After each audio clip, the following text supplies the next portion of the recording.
कृपया चैनल को सब्सक्राइब करें। धन्यवाद। साधु बने तो माया छूटे, वैरागी बने तो छूटे ये तन। जब हरि से सच्चा प्रेम हो जाए तो छूटे सारे जग के बंधन। जय श्री लक्ष्मी नारायण। राधे राधे। हरे कृष्णा मित्रों, आप सभी को पुण्य फलदायिनी योगिनी एकादशी की हार्दिक शुभकामनाएं। मनुष्य को जीवन के मोह जाल से मुक्त कराने वाली एकादशी तिथि सनातन धर्म में बहुत ही महत्वपूर्ण मानी जाती है। एक वर्ष में कुल 24 एकादशी आती हैं, 12 कृष्ण पक्ष में और 12 शुक्ल पक्ष में। और इसी प्रकार से 24 एकादशी तिथियों में से एक है योगिनी एकादशी। योगिनी एकादशी का व्रत केवल मृत्यु लोक ही नहीं बल्कि तीनों लोकों में अत्यंत ही प्रसिद्ध माना गया है। योगिनी एकादशी का व्रत करने से जीवन के समस्त पाप नष्ट हो जाते हैं। यह एकादशी व्रत किसी भी दीन दुखी मनुष्य के समस्त प्रकार के दुख और कष्टों को क्षण भर में नष्ट करने वाली अति बलवान और पुण्यवान एकादशी मानी जाती है।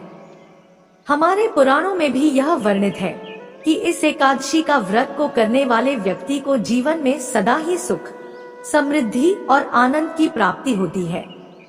इसलिए मित्रों, अगर आप भी अपना एकादशी का व्रत सफल बनाना चाहते हैं तो इस दिन सच्चे हृदय से एकादशी का व्रत करें और अंत में कथा का श्रवण अवश्य ही करें, क्योंकि बिना कथा श्रवण किए यह एकादशी का व्रत पूर्ण नहीं माना जाता है। तो चलिए मित्रों, प्रभु श्री लक्ष्मी नारायण जी के चरण कमलों का ध्यान करते हुए सुनते हैं योगिनी एकादशी की बहुत ही सुंदर कथा। एक समय की बात है, धर्मराज युधिष्ठिर श्री कृष्ण से कहते हैं, हे कृष्ण, हे माधव, आषाढ़ मास के कृष्ण पक्ष की एकादशी का क्या नाम है? इस व्रत की कथा क्या है और इस व्रत की विधि क्या है? यह सब आप कृपया मुझे विस्तार पूर्वक बतलाइए। श्री कृष्ण कहने लगे, हे धर्मराज युधिष्ठिर, तुमने मनुष्य कल्याण के लिए बहुत ही उत्तम प्रश्न पूछा है। मैं आपको इस एकादशी व्रत का महात्म्य कहता हूँ, सो आप ध्यान पूर्वक सुने। आषाढ़ मास के कृष्ण पक्ष की एकादशी का नाम योगिनी एकादशी है। योगिनी एकादशी के दिन भक्तों को सुबह जल्दी उठकर दैनिक क्रिया आदि से निवृत्त होकर स्नान करना चाहिए। इसके बाद घर के मंदिर में धूप दीप प्रज्वलित करें और मेरे स्वरूप यानी कि भगवान विष्णु का गंगा जल से अभिषेक करें। भगवान विष्णु को पुष्प और तुलसी दल अर्पित करें, आरती करें, भगवान को भोग लगाएं और साथ ही माता लक्ष्मी की पूजा भी करें। अंत में कथा का श्रवण करें और द्वादशी के दिन भूखे जीव जंतुओं और भोजन आदि का दान करें। हे राजन, यह थी योगिनी एकादशी व्रत की पूजा विधि। अब मैं आपसे इस व्रत की कथा कहता हूँ। आप इस कथा को प्रसन्न चित्त होकर सुने और कथा को पूरा सुने, क्योंकि राजन आधा अधूरा ज्ञान किसी काम का नहीं होता। धार्मिक मान्यताओं के अनुसार पौराणिक समय की बात है। कुबेर नाम का एक राजा अलकापुरी नामक नगरी में राज्य किया करता था। वह बहुत बड़ा शिव भक्त था और प्रतिदिन शिव जी की पूजा किया करता था। उसका हेम नामक एक यक्ष सेवक था जो पूजा के लिए उसके यहाँ फूल लाया करता था। हेम माली की विशालाक्षी नाम की अति सुंदर स्त्री थी जिससे वो अत्यंत ही प्रेम किया करता था। एक दिन हेम माली राजा के लिए मानसरोवर से पुष्प लाने गया हुआ था, तो वन में रमण करने के लिए अपनी पत्नी को भी साथ लेकर गया। वह राजा के लिए सरोवर से पुष्प तो ले आया, लेकिन अपनी पत्नी से कामासक्त होने के कारण वह उसी वन में अपनी स्त्री से हास्य विनोद तथा रमण करने लगा। इस भोगविलास में कब दोपहर हो गई उसे स्मरण ही नहीं रहा। इधर राजा पूजा करने के लिए पुष्प लाने के लिए उसकी दोपहर तक हेम की राह देखता रहा, पर हेम पुष्प लेकर नहीं आया। अंत में जब राजा का क्रोध गगन चूमने लगा तो उसने क्रोधपूर्वक अपने सेवकों को आज्ञा दी कि तुम लोग जाकर पता लगाओ कि हेम अभी तक पुष्प लेकर क्यों नहीं आया। इतना समय व्यतीत होने के बाद भी हेम माली के न आने का कारण क्या है? जब सेवकों ने उसका पता लगा लिया तो राजा से कहा कि महाराज वह पापी है, अतिकामी है। वह उसी वन में अपनी स्त्री के साथ हास्य विनोद और रमण कर रहा है। इस बात को सुन राजा कुबेर ने हेममाली को बुलाने की आज्ञा दी। डर से कांपता हुआ हेममाली राजा के सामने दरबार में उपस्थित हुआ।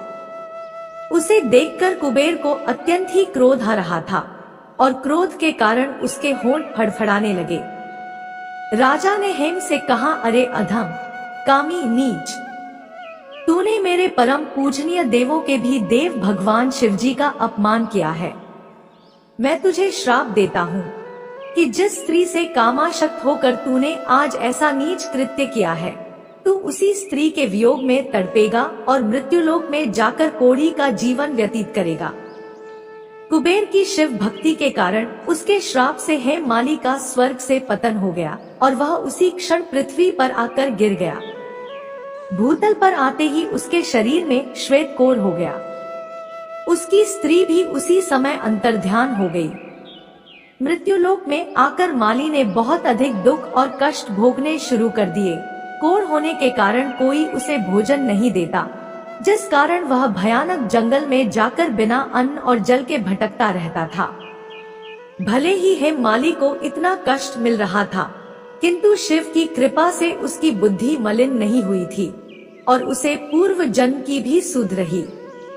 इसी प्रकार से काफी समय व्यतीत होने पर अनेक कष्टों को भोगता हुआ तथा अपने पूर्व जन्म के कुकर्मों को याद करता हुआ वह हिमालय पर्वत की तरफ चल पड़ा। घूमते घूमते एक दिन वह मार्कंडेय ऋषि के आश्रम में पहुंच गया, जो ब्रह्मा से भी अधिक वृद्ध थे और जिनका आश्रम ब्रह्मा की सभा के समान लगता था। हेममाली वहां जाकर उनके पैरों में पड़ गया। हेममाली को देखकर मार्कंडेय ऋषि ने कहा, तूने कौन से निकृष्ट कर्म किए हैं जिससे तू कोढ़ी हुआ और इस प्रकार का भयानक कष्ट भोग रहा है। महर्षि की बात सुनकर हेममाली बोला, है मुनिश्रेष्ठ, मैं राजा कुबेर का अनुचर था। मेरा नाम हेममाली है। मैं प्रतिदिन मानसरोवर से फूल लाकर शिव पूजा के समय कुबेर को दिया करता था। एक दिन पत्नी सहवास के सुख में फंस जाने के कारण मुझे समय का ज्ञान ही नहीं रहा और दोपहर तक पुष्प न पहुंचा सका। तब उन्होंने मुझे श्राप दिया कि तू अपनी स्त्री का वियोग और मृत्युलोक में जाकर कोढ़ी बनकर दुख भोग। इस कारण मैं कोढ़ी हो गया हूँ तथा पृथ्वी पर आकर भयंकर कष्ट भोग रहा हूँ। अतः कृपा करके आप कोई ऐसा उपाय बतलाए जिससे मेरी मुक्ति हो सके। हेममाली ने जब सारा वृत्तांत ऋषि को सुनाया तो वह बोले, निश्चित ही तूने मेरे सम्मुख सत्य वचन कहे हैं, इसलिए तेरे उद्धार के लिए मैं एक व्रत बताता हूँ। यदि तू आषाढ़ मास के कृष्ण पक्ष की योगिनी नामक एकादशी का विधि पूर्वक व्रत करेगा तो तेरे सारे पाप नष्ट हो जाएंगे।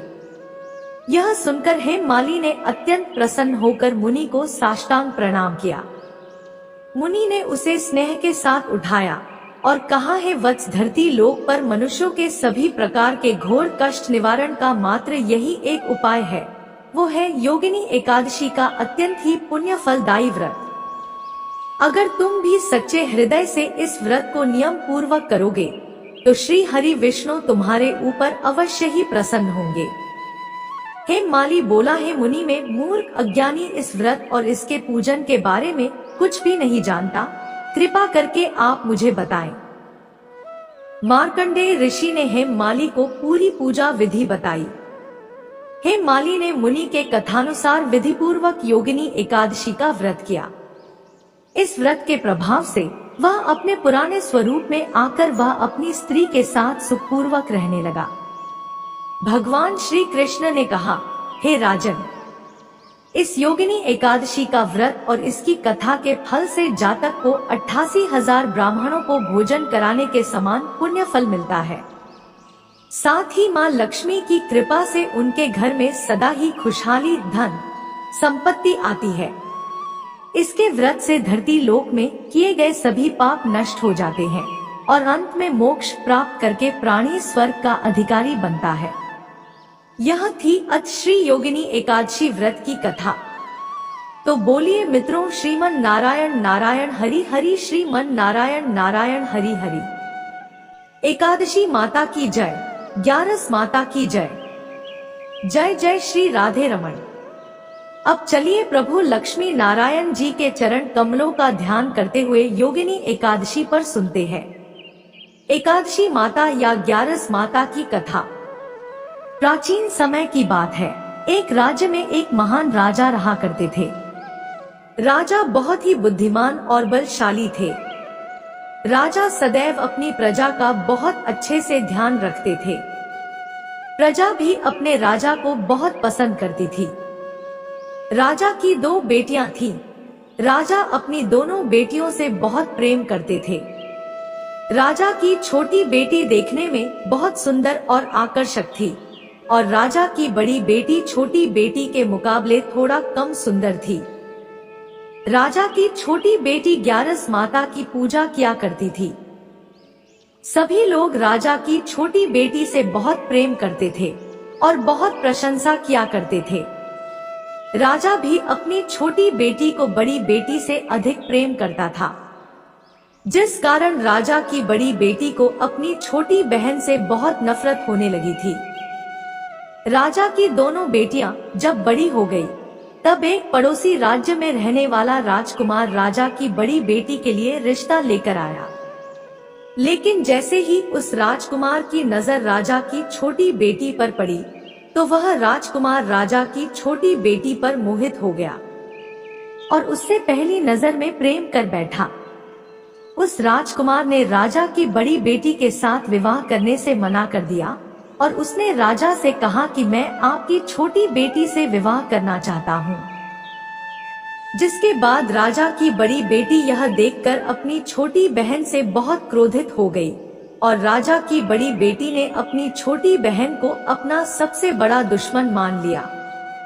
राजा की बड़ी बेटी ने अपनी छोटी बहन से बदला लेने का निर्णय लिया, जिसके लिए उसने अपनी छोटी बहन को जान से मारने का योजना बनाई। राजा की बड़ी बेटी ने अपनी छोटी बहन को मारने के लिए सबसे पहले एक लड्डू में जहर मिलाकर अपनी छोटी बहन को दे दिया और उसको लड्डू खाने के लिए कहा। लेकिन लड्डू खाने के बाद भी छोटी बहन को कुछ नहीं हुआ और बड़ी बहन यह सब देखकर बहुत आश्चर्यचकित हो गई। लेकिन बड़ी बहन ने हार नहीं मानी और जब रात में छोटी बहन अपने कमरे में सो रही थी, तो उसने एक मटके में सांप को रखकर कमरे में छोड़ दिया। लेकिन सांप भी छोटी बहन का कुछ नहीं कर पाया। जिसके बाद बड़ी बहन ने अपनी छोटी बहन से कहा कि चलो हम लोग कुएं से पानी भरकर लाते हैं। जिसके लिए वह अपनी छोटी बहन को पानी भरने के बहाने से कुएं के पास ले गई और उसने अपनी छोटी बहन को कुएं में धक्का दे दिया। लेकिन छोटी बहन को तब भी कुछ नहीं हुआ, क्योंकि हर बार ग्यारस माता उसकी रक्षा कर रही थी। उधर बड़ी बहन अपने सारे प्रयासों के बाद भी असफल हो रही थी, जिससे वह बहुत क्रोधित होती जा रही थी।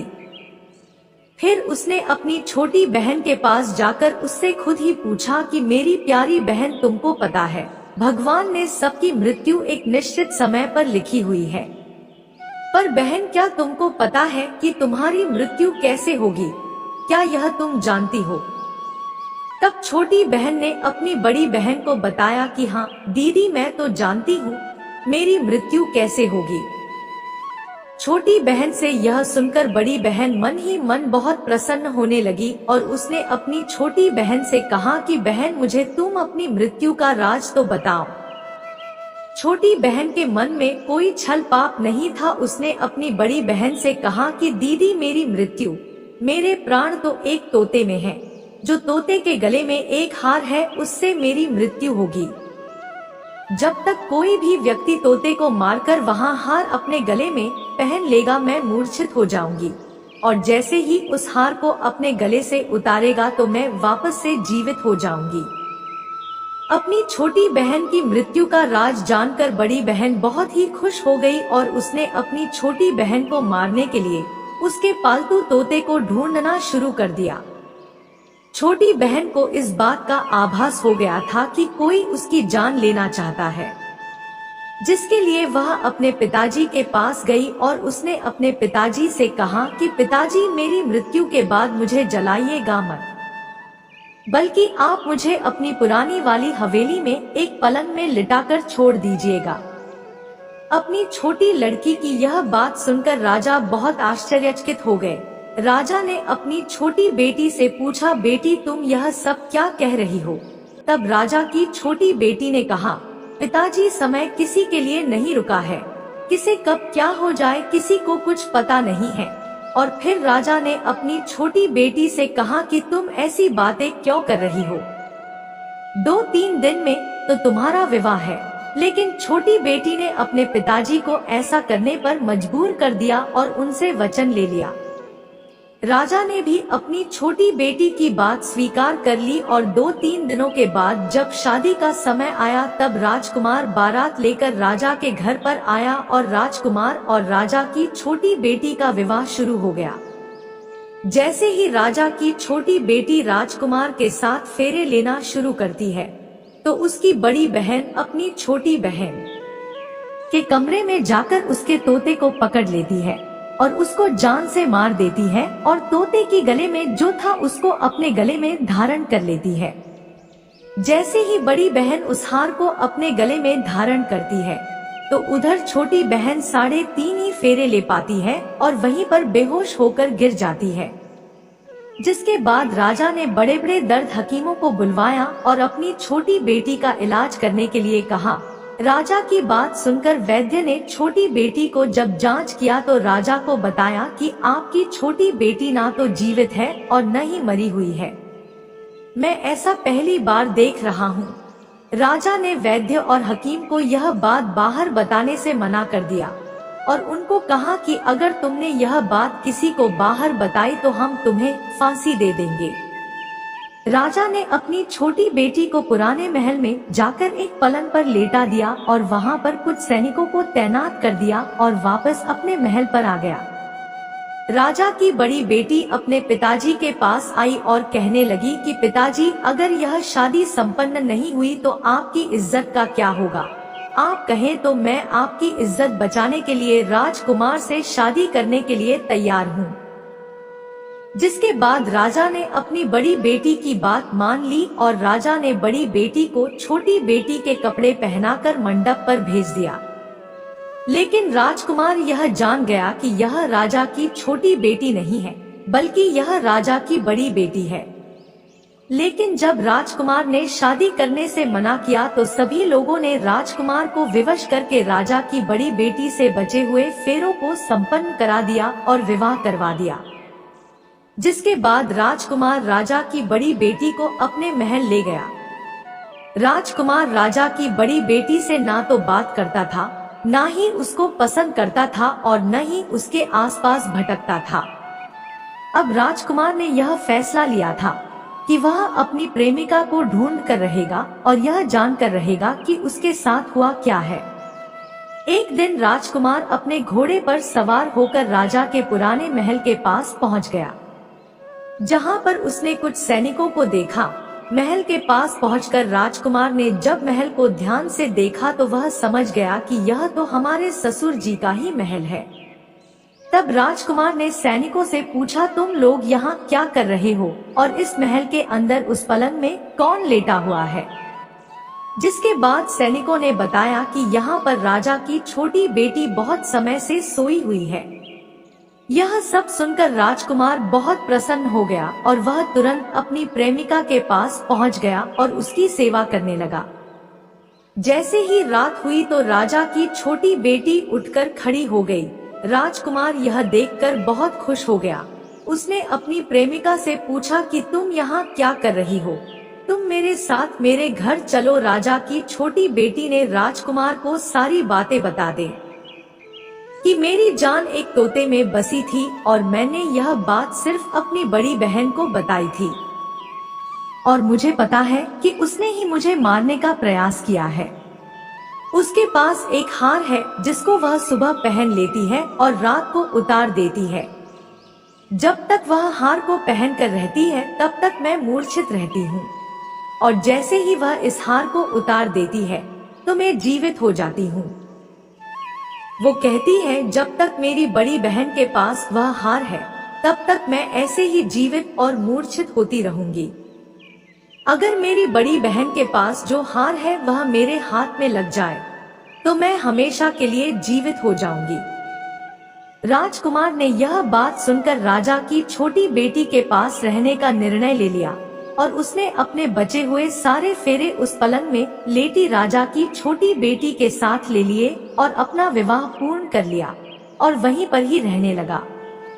देखते ही देखते कुछ समय में राजा की छोटी बेटी और राजकुमार की पत्नी पेट से हो गई। एक दिन राजकुमार को किसी काम से बाहर जाना पड़ा। तब छोटी बहन के पेट में बहुत तेज दर्द होने लगा। उसने ग्यारस माता का आवाहन किया, जिसके बाद वहां पर ग्यारस माता प्रकट हुई और उन्होंने अपने भक्त के दर्द को दूर किया और उसे एक पुत्र की प्राप्ति करवाई। उसी समय वहां पर अचानक से राजकुमार भी आ गया।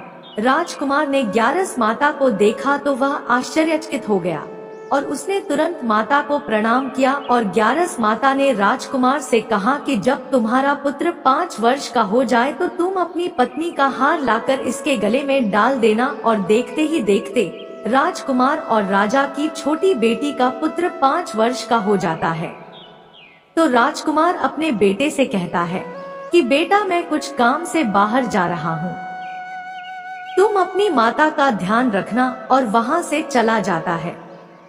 राजा को बाहर निकलता देख बड़ी बहन के सैनिक देख लेते हैं और बड़ी बहन को जाकर सारी बातें बता देते हैं, जिसके बाद बड़ी बहन अपनी छोटी बहन के पुत्र को वहां से उठवा लेती है और उसको मरवा देती है और छोटी बेटी के पुत्र के 2 टुकड़े करवा देती है।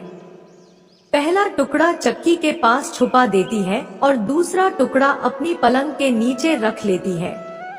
अब ग्यारस माता भिखारी का रूप लेकर उसकी बड़ी बहन के दरवाजे पर आती है और बड़ी बहन के पास चली जाती है, जिसके बाद वहां पर भिक्षा मांगने लगती है। बड़ी बहन अपने नौकरों से कहती है कि जाकर भिक्षा दे दो, लेकिन जैसे ही नौकर ग्यारस माता को भिक्षा देने के लिए आते हैं तो माता उन्हें मना कर देती है और कहती है कि मैं तुम्हारी महारानी से ही भिक्षा लूंगी। जिसके बाद बड़ी बहन स्वयं ही भिक्षा देने के लिए माता के पास आती है। उधर माता एक बिल्ली का रूप लेकर उसके कमरे में चली जाती है और वहां पर छोटी बेटी के पुत्र कोई 2 टुकड़े को आपस में जोड़ देती है और उसे जीवित कर देती है और उसे लेकर वहां से चली जाती है और राजकुमार को सौंप देती है। राजकुमार अपने बेटे को लेकर अपनी बड़ी पत्नी के पास जाता है और उसे कहता है कि तुम इसका ध्यान रखना, अगर तुम इस बच्चे का अच्छे से ध्यान रखोगे तो मैं तुमसे बात करूंगा। इसी प्रकार एक दिन राजकुमार अपने बच्चे से कहता है कि तुम माता से उनके गले का हार मांग लो। जिसके बाद राजकुमार का लड़का अपनी मम्मी के पास जाता है और कहता है कि माता, मुझे तुम्हारा हार चाहिए जो तुमने गले में पहन रखा है। यह सुनकर पहले तो बड़ी बहन बहुत क्रोधित होती है, पर उसको यह याद आता है कि राजकुमार ने कहा था कि अगर मैं इस बच्चे का ध्यान अच्छे से रखूंगी तो वह मुझसे बात करेंगे, जिसके कारण वह हार को उस बच्चे को दे देती है। वह बच्चा तुरंत ही उस हार को ले जाकर अपने पिताजी को दे देता है और तभी राजकुमार अपने बेटे को लेकर वहां से जाने लगता है और अपनी पत्नी से कहता है कि तुम हमारे लिए खाना बनाकर रखना, मैं शाम को आकर तुम्हारे साथ खाऊंगा। और वह अपने बेटे को लेकर वहां से चला जाता है। जिसके बाद वह राजा के पास जाता है और उनको सारी बातें बता देता है। राजा अपनी बड़ी बेटी की यह कटु कर्म सुनकर बहुत क्रोधित होते हैं और उसे सजा सुनाता है और अपनी परवरिश पर ही दोष देने लगते हैं और राजकुमार को अपनी छोटी बेटी के साथ रहने के लिए आदेश देते हैं। यह थी ग्यारस माता की कथा। तो बोलिए ग्यारस माता की जय हो, एकादशी माता की जय हो। तो बोलिए भक्तों, श्रीमन नारायण नारायण हरि हरि, श्रीमन नारायण नारायण हरि हरि।